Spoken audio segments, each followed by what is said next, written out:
Then guys ये question paper आप लोगों का यूपी ट्रिपल एससी लेखपाल का प्रीवियस ईयर क्वेश्चन पेपर है। ठीक है, इसमें मैं मैथ का क्वेश्चन सॉल्व करवाने वाला हूँ मेनली। ठीक है, जो कि दोस्तों आप लोगों का 25 क्वेश्चन मैथ के जो आए हुए थे, ठीक है, उसको मैं सॉल्व करवाने वाला हूँ। मैंने ऑलरेडी जो है 25 से लेके 35 तक जितने भी क्वेश्चन थे मैथ के, उसको मैंने इसके पहले के पार्ट में मैंने सॉल्व करवा रखा है इस पेपर का। ठीक है, उसमें कुछ टेक्निकल इश्यू होने के कारण 35 नंबर पे जब मैं क्वेश्चन करवा रहा था तो वहाँ पर स्टॉप हो गया था। ओके, तो वहीं पर वीडियो मैंने अपलोड कर दिया था। आगे 35 से जो भी आगे के क्वेश्चन है उसको मैं इस वीडियो में सॉल्व करवाने वाला हूँ। अगर आप लोगों ने उस वीडियो को नहीं देखा तो आप लोग उस वीडियो को देख लीजिए। ठीक है, उसमें इसके पहले का क्वेश्चन जो है मिल जाएगा। ठीक है, उसका लिंक, उस वीडियो का लिंक मैं इस वीडियो के डिस्क्रिप्शन बॉक्स में दे दूँगा, वहाँ से आप लोग जाके देख सकते हो, नहीं तो प्लेलिस्ट में जाके आप लोग चेकआउट कर सकते हो। ठीक है, वैसे मैं बता दूं ये क्वेश्चन पेपर आप लोगों का 2015 का क्वेश्चन पेपर है। ओके, 2015 का क्वेश्चन पेपर है और इसमें जो टाइमिंग मिली हुई थी तो 90 मिनट की, मतलब कि 1.5 घंटे की टोटल टाइमिंग मिली हुई थी और जो मैक्सिमम मार्क था वो 80 मार्क था। 80 मार्क का क्वेश्चन पेपर था। ओके, तो चलिए देख लेते हैं जो भी बचा हुआ क्वेश्चन था उसको देख लेते हैं। ये पहला सेक्शन हिंदी का था, उसके बाद से जो नेक्स्ट था ये आप लोगों का गणित का था। ठीक है, मैथ का। इसमें 26, 27 यहाँ से लेके मैंने आप लोगों को 1 मिनट ये 35 नंबर तक के क्वेश्चन को करवा रखा था। ठीक है, अब हम लोग देखेंगे जो ये 36 नंबर वाला क्वेश्चन है, इसको देखेंगे। थोड़ा जूम कर लेता हूँ मैं इसको। है पहला क्वेश्चन यहाँ दिया है, कोई व्यक्ति अगर 8 रुपये में 10 वस्तु खरीदता है, ठीक है, और उन्हें 1.25 प्रति वस्तु की दर से बेचता है तो उसका प्रतिशत लाभ क्या होगा, ये क्वेश्चन में पूछा है। तो चलिए 1 बाई 1 इसको हम लोग देखते हैं कैसे क्वेश्चन में दिया है, जैसे दिया है वैसे हम लोग इसको सॉल्व करते हैं। ठीक है, अगर मान लेते हैं 8 रुपये में इसने 10 वस्तु को ख़रीदा। ठीक है, तो 8 रुपये में 10 वस्तु को ख़रीदा और 10 वस्तु को 1.25 के रेट से, मतलब पर वस्तु 1.25 के रेट से इसने बेच दिया। तो 1.25 के रेट में जब ये बेचता है तो 10 वस्तु का दाम कितना हो जाएगा, आप लोगों का जब इसको गुणा करोगे तो पॉइंट इधर आएगा, तो 12.5 रुपये में इसने बेचा 10 वस्तु को। अब ये 12.5 जो है 8 से कितना ज़्यादा है, यहाँ पर बोला है 1.25 प्रति वस्तु की दर से बेचता है, उसका प्रतिशत लाभ क्या होगा। तो 8 से ये कितना जाता है 12.5, तो 4.5 ज़्यादा है। अब यही 4.5 जो है यही लाभ है। ठीक है, इसको लाभ मिला है व्यक्ति को। अब ये 4.5 कितना परसेंट है 8 का, तो इसको निकाल लेंगे। तो यहाँ पर 1 मिनट यहाँ पर निकाल लेते हैं। ठीक है, तो 4.5 ऊपर लिखेंगे, इंटू में 100 अपान में यहाँ पर 8 लिख लेंगे। ठीक है, 8 से जब इसको काटेंगे तो 8 वन ज़ा 8, उसके बाद से बचा 2, 8 दूना 16 पॉइंट, उसके बाद से 4, 8 पंजे 40, 12.5। अब 12.5 इंटू 4.5, ठीक है, इसको मल्टीप्लाई जब आप लोग करोगे तो आप लोगों का निकल के आएगा 56.25। ठीक है, 56.25 ये निकल के आएगा। ठीक है, अब ये 56.25 देखिए ऑप्शन में कहीं पे है, तो आप लोगों का 19:1/2% है, 50% है। उसके बाद से 56:1/4% है, तो 56.25 को हम लोग लिख सकते हैं क्या, 56:1/4। ठीक है, इतना हम लिख सकते हैं। अब 4 को जब 1 से काटेंगे तो 1 को काटेंगे तो 0.25 आएगा, तो 56.25 आ जाएगा। उसके बाद से यही आप लोगों का इसको हम लोग 56:1/4 लिख सकते हैं। तो इसलिए वहाँ यहाँ पर 1 ये आप लोगों का सी वाला जो है ऑप्शन ये सही हो जाएगा। ओके, उसके बाद से हम लोग नेक्स्ट देखते हैं। तो नेक्स्ट क्वेश्चन आप लोगों का एक चीज़ मैं बता दूँ दोस्तों, ये लेखपाल का जो पेपर था, ठीक है, इसमें जो जिस तरीके से क्वेश्चन आए हुए थे, पूछे गए थे, सेम इसी तरीके से क्वेश्चन आप लोगों का आने वाला है जो आप लोगों का नेक्स्ट लेखपाल का पेपर होने वाला है 2021 में। ठीक है, उसमें भी आप लोगों का ऐसे ही क्वेश्चन आएगा, ऐसे ही पैटर्न पे आएंगे। ठीक है, क्वेश्चन। तो इन सारे क्वेश्चन को देखने के बाद आप लोगों को पता चल जाएगा कि किस टाइप के क्वेश्चन पूछे जाएंगे। ओके, तो इसी बेस पर आप लोग तैयारी करिएगा। ठीक है, ताकि आप लोग अच्छा कर सको यहाँ पर जो भी लेखपाल का पेपर होने वाला है उसमें। ओके, तो यहाँ पर जो नेक्स्ट क्वेश्चन है यहाँ दिया गया है, एक आयताकार मेज़ की ऊपरी सतह का जो परिमाप है वो 28 मीटर है और इसका क्षेत्रफल जो है 48 मीटर है। मेज़ के कड़ की लंबाई क्या होगी, ये पूछा है क्वेश्चन में। तो मान लेते हैं ये मेज़ है, ठीक है, और ये कड़ है इसका। ठीक है, ये मेज़ का कड़ है, इसी की लंबाई पूछी गई है। ठीक है, यहाँ पर परिमाप दे रखा है 28 मीटर। परिमाप क्या होता है, मान लेते हैं ये ए है, ये बी है। ठीक है, तो पेरीमीटर का फार्मूला होता है 2 कोष्टक में a प्लस बी, मतलब कि a प्लस बी आप लोगों का जितना होगा उसका दूना। ठीक है, तो 28 है, तो 28 का जब आप लोग हाफ़ करोगे तो यहाँ पर 28 का जब आप लोग हाफ़ करोगे तो कितना निकल के आएगा, 28 का हाफ़ करोगे तो यहाँ पर 14 निकल के आएगा। ठीक है, 14। अब 14 को ऐसे 2 भागों में तोड़ना है जिसको ऐड करने पे 14 आए। ठीक है, जिसको ऐड करने पर 14 आए और जिसका मल्टीप्लाई करने पे 48 आए। तो एक आप लोगों का 6 और 8 में इसको तोड़ सकते हैं, ठीक है। अगर आप लोग देखोगे ध्यान से तो 6 और 8 में इसको तोड़ सकते हो। 8 6 कितना होता है 48, ये तुम्हारा एरिया निकल के आ गया, ठीक है। और 6 8 को जब आप लोग ऐड करोगे तो आप लोगों का 14 भी आएगा, ठीक है। तो यहाँ से आप लोग पता लगा सकते हो कि लंबाई क्या होगी और चौड़ाई क्या होगी। तो 8 वाला जो जब सबसे ज़्यादा है वो आप लोगों का ये बना लेते हैं यहाँ पे, ठीक है। 8 जो है ये लंबाई हो जाएगी, 6 चौड़ाई हो जाएगी। अब पूछा है क्या यहाँ पर, ये कर्ण को पूछा है, कर्ण की लंबाई क्या होगी। तो इसको पाइथागोरस प्रमेय से लगा सकते हो। तो 8 का स्क्वायर कर सकते हो प्लस 6 का स्क्वायर यहाँ आप लोग जब करोगे तो रूट में आपका निकल के आएगा 64 प्लस में यहाँ पर 36, ठीक है। 64 36 जब आप लोग ऐड करोगे तो रूट में 100 निकल के आएगा, ठीक है। अब रूट में 100 को लिख सकते हो आप लोग 10, ओके। तो जो कर्ण की लंबाई निकल के आई 10 मीटर निकल के आई, ठीक है। तो यही आप लोगों का आंसर हो जाएगा। यहाँ पर जो आंसर आया है निकल के, यहाँ पर आप लोगों का ऑप्शन नंबर डी जो है 10 मीटर, ये आप लोगों का आंसर होगा, ओके। उसके बाद से नेक्स्ट देख लेते हैं। तो नेक्स्ट क्वेश्चन आप लोगों का ये रहा, यहाँ दिया गया है, 1 मिनट, यहाँ दिया गया है आप लोगों का यहाँ पर बजट से पहले किसी कार की कीमत जो है 30% बढ़ाई जाती है और बजट में फिर 10% बढ़ाई जाती है। कार की कीमत में कुल प्रतिशत वृद्धि कितनी हुई, ये पूछा है ऑप्शन यहाँ पर क्वेश्चन में, ठीक है। तो आप लोग क्या करोगे, एक फार्मूला होता है मैं बता दूँ, A + B प्लस में A इंटू में B अपान में 100, ठीक है। ये फार्मूला आप लोग याद रखोगे, ठीक है। तो ये जो है क्वेश्चन आप लोग का आसानी से सॉल्व हो जाएगा। तो यहाँ पर एक बार 30% बढ़ाया जा रहा है, फिर 10% बढ़ाया जा रहा है। तो इसी फार्मूले पर रख लेते हैं। तो 30 प्लस में 10, ये 30 है, प्लस में ये 10 है, ठीक है। और प्लस में यहाँ पर 30 इंटू में 10 अपान में 100, ये कर लेंगे, ठीक है। 30 10 जब आप लोग ऐड करोगे तो 40 आएगा, प्लस यहाँ पर 30 दाइम कितना होता है आप लोगों का 300 होता है, कितना होता है 300 होता है। तो 300 अपान 100 करोगे तो 100 से ये 3 बार में जाएगा, तो इसको ऐड करोगे तो 43 आएगा, ठीक है। तो टोटल कितना परसेंट बढ़ा, तो 43% बढ़ा है आप लोगों का। तो यहाँ पर जो आप लोगों का आंसर होगा इस क्वेश्चन का वो हो जाएगा ऑप्शन नंबर सी, 43%, ओके। उसके बाद से चलिए नेक्स्ट देख लेते हैं। यहाँ दिया है कोई धनराशि साधारण ब्याज पर 10 वर्षों में अपने से दुगनी हो जाती है तो ब्याज की दर क्या होगी, ये क्वेश्चन में पूछा है, ठीक है। मान लेते हैं जो धनराशि रही होगी वो 100 है, ठीक है, 100 है। अब इसका दुगना करना है तो दूना कितना होगा, दूना आप लोगों का 200 होगा, 200 होगा, ठीक है। दूना क्या होगा 200 होगा। अब देख लेते हैं। तो यहाँ पर दोस्तों 10 वर्षों में परसेंट पूछा है, किस रेट पे बढ़ेगा 10 वर्षों तक, तो मूलधन का दुगना हो जाएगा। तो यहाँ पर 10 वर्ष है। अब मान लेते हैं 10% के रेट से अगर हम लोग बढ़ाते हैं तो कितना हो जाएगा 10 दाइम 100, मतलब कि अगर हम लोग 10% के रेट से 10 वर्षों तक बढ़ा रहे हैं तो 100 बढ़ेगा। अब 100 में प्लस 100 करोगे तो कितना आने वाला है 200 आएगा, ठीक है। तो आप लोगों का जो रेट निकल के आया है वो 10% निकल के आया है। वो 10 वर्षों तक अगर 10% के रेट पे हम लोग 100 की राशि को पर लगाते हैं तो इससे दूना हो जाता है 200, ठीक है। तो इससे आप लोग निकाल सकते हो, ये सिंपल क्वेश्चन था। तो यहाँ पर आप लोगों का जो आंसर होगा वो होगा ऑप्शन नंबर बी, 10%, ओके। उसके बाद से नेक्स्ट क्वेश्चन आप लोगों का ये रहा है, किसी संख्या में अगर 8% जोड़ा जाता है और 3% घटाया जाता है, ठीक है, तो उसे प्राप्त जो संख्या है उसके बीच का अंतर कितना है, 407 आ रहा है। तो मूल संख्या पूछा है, ठीक है। तो इसको कैसे लगाएंगे, तो मान लेते हैं जो मूल संख्या है 100 है, ठीक है। मान लेते हैं जो मूल संख्या है वो 100 है, ठीक है। तो अगर उसमें 8% जोड़ा जा रहा है तो कितना हो जा रहा है 108, ओके। उसके बाद से अगर 3% घटाया जा रहा है तो कितना हो जाएगा, तो यहाँ पर 3% घटाएंगे 100 में तो आप लोगों का आ जाएगा 97%, ओके, 97 आ जाएगा। अब इनके बीच का जो अंतर है, इनके बीच का जो अंतर है वो कितना है उसको देख लेंगे। तो यहाँ से आप लोगों का पता चल जाएगा। तो यहाँ पर आप लोगों का जो बीच का अंतर है वो 11 है, ठीक है। ये जो अंतर है वो 11 है।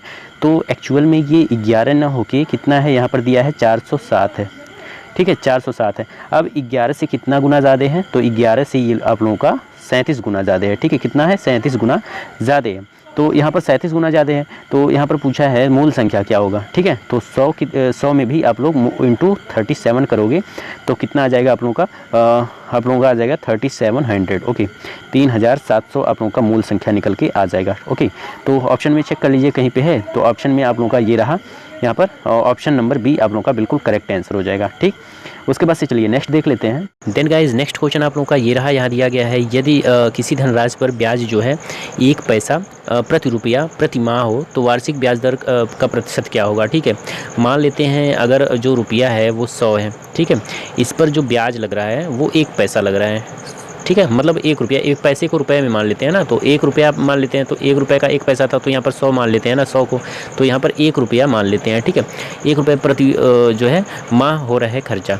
उसके बाद से पूछा है भाई तो वार्षिक ब्याज दर का प्रतिशत क्या होगा, तो अगर मान लेते हैं 100 का 1% हो जाएगा तो 101 हो जाएगा। ठीक है, अब 100 का अगर हम लोग मासिक निकालेंगे तो 1 में गुणे 12 करेंगे तभी तो मासिक आएगा, तो 12 महीने का कितना होगा, तो 12 महीने का 1% के रेट से कितना हो जाएगा 12%, तो 12% 100 का कितना होता है 112%। ओके, 112% मतलब 112 हो जाएगा। ठीक है, तो वही पूछा है, तो वार्षिक ब्याज दर का प्रतिशत क्या होगा, तो वार्षिक दर जो ब्याज का दर का प्रतिशत होगा, तो 100 से 112 कितना ज़्यादा है, 12 है ज़्यादा।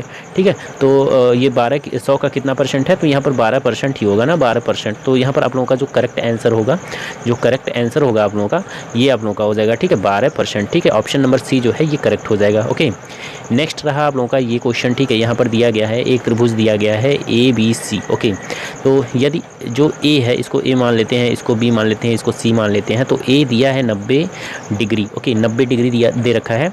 उसके बाद से A जो है आप लोगों का A जो है वो कितना दे रखा है, A आप लोगों का यहाँ पर 25 दिया है और B जो है वो 7 दिया है। तो 25 जो बड़ा वाला होगा वही ना होगा, तो ये 25 मान लेते हैं हम लोग। ठीक है, ये हम लोग 25 मान लेते हैं, सॉरी इसको नहीं मानेंगे, बड़ा वाला हम लोग 25 मानेंगे ना, तो इसको हटाते हैं। ठीक है, इसको मानेंगे हम लोग 25 और यहाँ पर जो है B जो है वो 7 है। ठीक है, ये हो गया। उसके बाद से दे रखा है यहाँ पर tan b का फार्मूला क्या होता है, tan b इक्वल टू होता है परपेंडिकुलर अपान बेस होता है। ठीक है, परपेंडिकुलर अपान बेस होता है tan का वो। ठीक है, tan इक्वल टू क्या होता है, परपेंडिकुलर अपान बेस होता है। ओके, अब हम लोग यहाँ पर ये पाइथागोरस प्रमेय से इसका जो वैल्यू है वो निकाल लेंगे। तो यहाँ पर दोस्तों यहाँ पर निकाल लेते हैं। तो यहाँ पर 25 से कितना होता है 625 होता है, माइनस यहाँ पर 7 7 49 होता है। जब इसको माइनस करेंगे हम लोग, तो कितना आएगा आप लोगों का 576 आएगा। ठीक है, 576 आएगा। तो ये किसका मतलब ये स्क्वायर रूट है, तो यहाँ पर दोस्तों इसका स्क्वायर रूट जब निकालेंगे तो यहाँ पर आप लोगों का आ जाएगा 24। ओके, 24। ओके, तो यहाँ पर जो इसकी वैल्यू आ जाएगी वो 24 आ जाएगी। ठीक है, उसके बाद से बोला है परपेंडिकुलर अपान बेस जो होता है tan b की वैल्यू होती है परपेंडिकुलर अपान बेस। तो परपेंडिकुलर कितना दे रखा है 7 दिया है। ठीक है, परपेंडिकुलर 7 दिया है एंड बेस कितना है 24, तो यहाँ पर 7/24 आप लोगों का आंसर आ जाएगा। ठीक है, तो आप लोगों का जो करेक्ट आंसर होगा ये रहा ऑप्शन नंबर A। ठीक है, उसके बाद से नेक्स्ट देखते हैं। तो नेक्स्ट क्वेश्चन आप लोगों का ये रहा, यहाँ दिया गया है 50 प्रक्षेपणों के एक समूह का मानक विचलन जो है 8 दिया है। यदि प्रत्येक प्रक्षेपण 2 से गुणा किया जाए तो मानक विचलन क्या होगा। तो मैं बता दूं, ये जब मानक विचलन पूछ लेता है तो यहाँ पर आप लोगों का मानक विचलन का मान क्या होगा। ठीक है, तो मानक विचलन यहाँ पर आप लोगों का एक समूह का मानक विचलन दे रखा है, उसके बाद से प्रक्षेपण भी दे रखा है। ठीक है, तो इसका 8 का यहाँ पर जो दिया है इसका मल्टीप्लाई हो जाएगा, 8 का 2 में मल्टीप्लाई होगा तो आप लोगों का कितना आ जाएगा 8 दूना 16। तो ये आप लोगों का आ जाएगा। तो मानक का विचलन मान क्या होगा, तो ये आप लोगों का ऑप्शन नंबर C जो है ये करेक्ट हो जाएगा। ओके, ये जो ऑप्शन नंबर C है ये करेक्ट हो जाएगा। ओके, उसके बाद से आप लोगों का नेक्स्ट क्वेश्चन आप लोगों का ये रहा, यहाँ दिया गया है एक व्यक्ति अपनी यात्रा का 2/11 भाग ट्रेन द्वारा तय करता है एंड 17/22 भाग कार द्वारा तथा शेष 1 किलोमीटर पैदल चलकर तय करता है, तो वह कितनी दूर चलता है। तो ये चीज़ पूछा है। ठीक है, तो क्या करना है हमको, इसको ऐड करना है ना, तो इसको ऐड कर लेते हैं 2/11, उसके बाद से यहाँ पर प्लस 17/22 और प्लस 1 किलोमीटर और चला है तो 1/1 इसको लिख सकते हैं। जब इसका हम लोग LCM निकालेंगे तो 22 आएगा। 11 दूना कितना होता है 22, 2 दूना 4 होता है, ये 4 है। उसके बाद से 22 एकन्नम 22 होता है।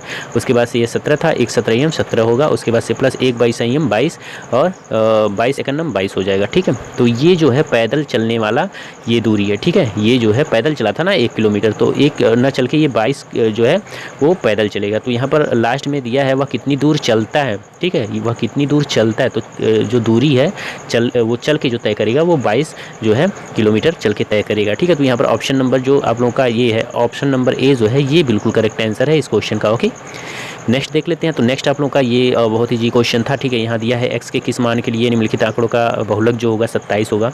ठीक है, तो यहाँ पर आप लोग 27 को काउंट कर लीजिए। ठीक है, बहुलक 27 दिया है ना, तो 27 1 है 2 है, यहाँ पर आप लोग देख लीजिए। यहाँ पर एक ये रहा, उसके बाद एक ये रहा, उसके बाद से एक ये, ठीक है 3 दिया है।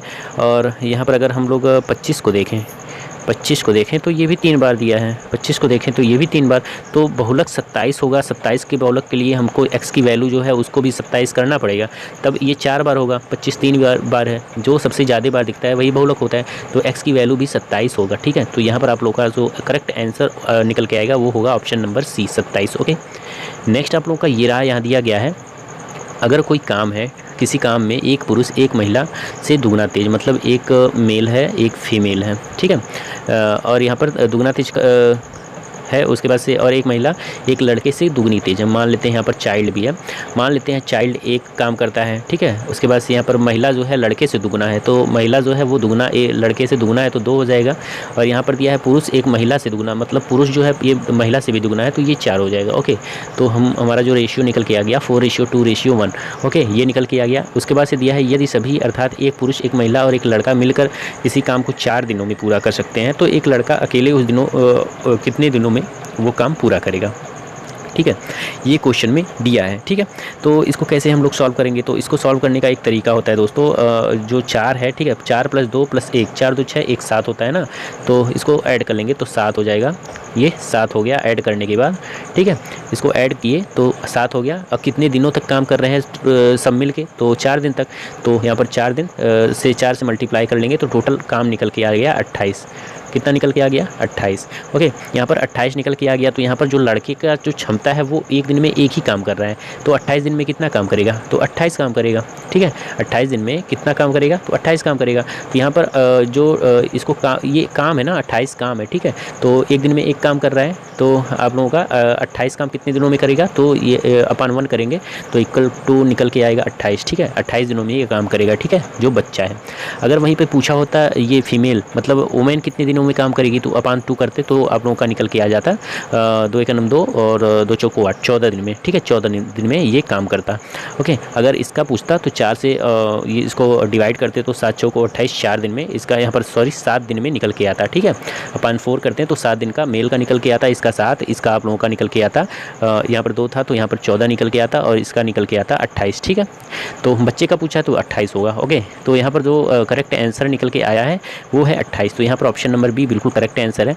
नेक्स्ट क्वेश्चन आप लोग का ये रहा, यहाँ दिया गया है वर्गीकृत आंकड़ों का माध्य आंकलित करते समय हम मानते हैं कि बारंबारताएँ जो होती हैं, यहाँ पर 4 ऑप्शन दिया है। वर्गों के वर्ग अंकों पर केंद्रित है, वर्गों की ऊपरी सीमाओं पर केंद्रित है, वर्गों की निम्न सीमाओं पर केंद्रित है और सभी वर्गों पर समान रूप से बंटित है। ठीक है, तो यहाँ पर जो करेक्ट आंसर हो जाएगा इस क्वेश्चन का वो हो जाएगा आप लोगों का ऑप्शन नंबर ए। ठीक है, वर्गों के वर्ग अंकों पर केंद्रित होगा। ओके, उसके बाद से नेक्स्ट आप लोगों का ये रहा, यहाँ दिया गया है 16832 के माध्य और माध्यिका का योगफल क्या होगा। माध्य निकालने के लिए क्या करेंगे, इन सभी को जोड़ लेंगे, तो यहाँ पर जोड़ लीजिए पहले 6 1 7 7 8 आप लोगों का 15 हो जाएगा, 15 और 5 20 हो जाएगा। 20 अपान में यहाँ पर माध्य निकालने के लिए जितने अंक दिए हैं उससे डिवाइड कर लेंगे, तो 1 2 3 4 5 से इसको डिवाइड कर लेंगे तो 5 चौक को 20 आ गया।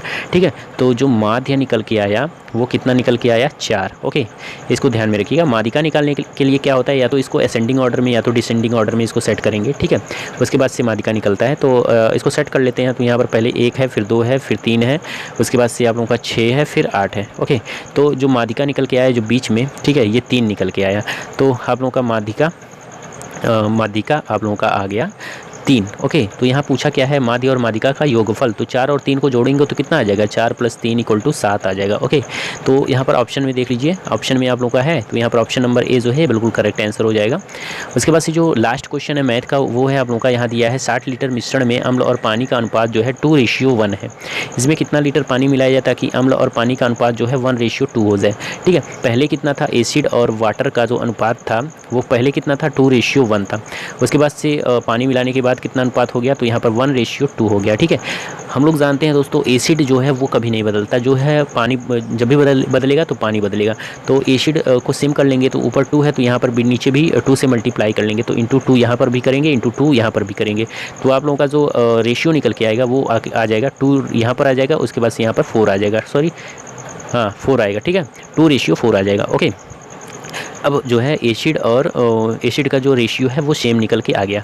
अब यहाँ पर 1 था वाटर, यहाँ पर 4 हो गया, तो अंतर कितने का है, 3 का अंतर है ना, 3 का अंतर है, यहाँ पर 3 का अंतर है। तो यहाँ पर बोला है कितना लीटर और पानी मिलाया जाए, 60 लीटर पहले था, तो 60 लीटर पहले था तो 2 + 1 3, ये टोटल था 3 और 60 था, तो 60 कब होगा, तो 20 से जब मल्टीप्लाई करेंगे, 20 से जब मल्टीप्लाई करेंगे तब भी 60 आएगा ना। तो इसमें भी आप लोग 20 से मल्टीप्लाई कर लोगे, 3 में 20 से मल्टीप्लाई करोगे तो कितना आ जाएगा, 20 तिहाई 60 आ जाएगा। ठीक है, 60 आएगा, मतलब कि 60 लीटर जो है पानी मिलाना पड़ेगा, तब 1:2 आएगा। तो यहाँ पर जो करेक्ट आंसर आपको लोगों का हो जाएगा ये वाला हो जाएगा। ठीक है, ऑप्शन नंबर बी जो है 60 लीटर, ये बिल्कुल करेक्ट आंसर हो जाएगा इस क्वेश्चन का। ओके फ्रेंड्स, यहाँ पर मैंने टोटल 50 क्वेश्चन सॉल्व करवाए। ठीक है, यहाँ पर इस वीडियो में मैंने 36 से लेकर 50 क्वेश्चन को सॉल्व करवाए, और बाकी जो 25 से लेके आप लोगों के 35 क्वेश्चन थे, 26 से लेकर 35 क्वेश्चन, उसको मैंने पहले वाली पार्ट में ऑलरेडी उसको सॉल्व करवा रखा है। अगर आप लोग उस वीडियो को नहीं देखे हो तो मैंने पहले ही बताया कि इस वीडियो के डिस्क्रिप्शन बॉक्स में मैं उसका लिंक दे दूँगा, वहाँ से आप लोग चेकआउट कर सकते हो, उसको देख सकते हो। ठीक है, नहीं तो प्लेलिस्ट में जाओगे तो वहाँ पर आप लोगों को मिल जाएगा आसानी से। ठीक है, तो चलिए मिलते हैं अगले वीडियो में। उम्मीद करता हूँ कि आप लोगों को ये वीडियो अच्छी लगी होगी। ठीक है, तो चलिए मिलते हैं अगले वीडियो में, तब तक के लिए दोस्तों धन्यवाद।